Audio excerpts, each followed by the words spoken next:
Friends, আমি রুনা। আমার এই পাঁচফোড়নে তোমাদের সবাইকে ওয়েলকাম। আজকে আমি যে রেসিপিটা তোমাদের সাথে শেয়ার করব সেটা হচ্ছে কুমড়োর চাটনি। যারা কুমড়ো খেতে ভালোবাসো না তারা যদি আমার এই রেসিপিটা বাড়িতে ট্রাই করো, আশা করি তাদের ভালো লাগবে। তাহলে চলো সরাসরি রান্নায় চলে যাচ্ছি। এখানে দেখো, আমি 250 মতো কুমড়ো ধুয়ে পুড়িয়ে নিয়েছি। আর এখানে নিয়েছি অল্প তেঁতুল, যেটা আমি জলে ভিজিয়ে রাখবো। এটা আমি 5 মিনিটের মতো জলে ভিজিয়ে এটা বীজগুলো বের করে দেব।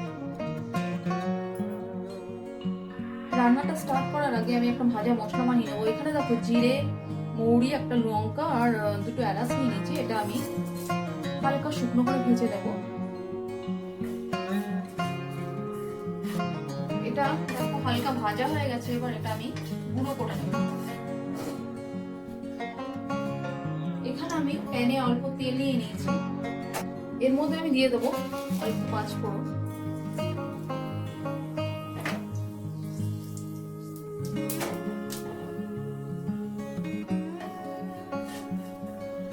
এর মধ্যে আমি এই কুমড়োটা দিয়ে দেবো।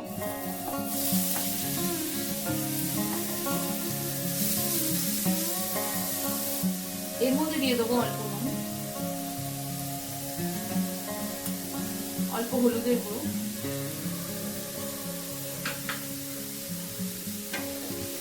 গ্যাসটা অবশ্যই সিমে রাখবেন, কারণ এটা যদি আমি বাড়িয়ে করি তাহলে এটা লেগে যাওয়ার ভয় আছে।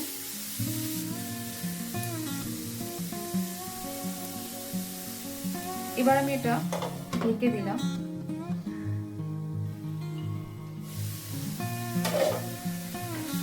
এটা মাঝে মাঝে ঢাকনাটা সরিয়ে নেড়ে নিতে হবে যাতে নিচে লেগে না যায়।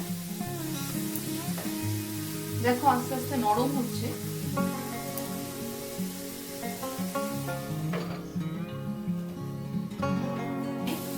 যে তেঁতুলটা ভিজিয়ে রেখেছিলাম সেগুলোর বীজগুলো বের করে এটা জল দিয়ে গুলিয়ে একটা পেস্টের মতো বানিয়ে নিয়েছি। এটা আমি এর মধ্যে দিয়ে দেবো।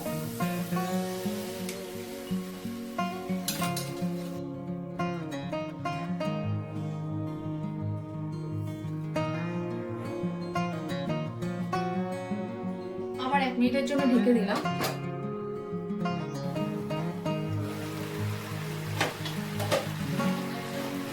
চিনিটা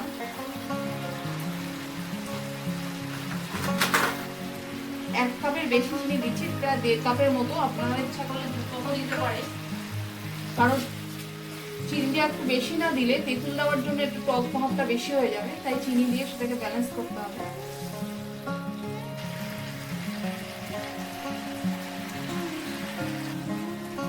এবার আমি এর মধ্যে দিয়ে দেবো সেই ভেজে রাখা মশলাটা, যেটা আমি গুঁড়ো করে নিয়েছি।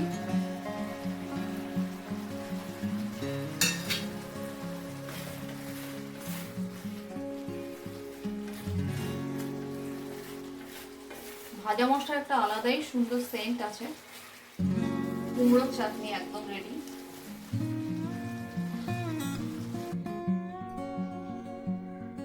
এখানে দেখো আমার রান্না তো রেডি। এবার তোমরাও বাড়িতে ট্রাই করে নাও, আর যদি ভালো লাগে অবশ্যই সাবস্ক্রাইব করো।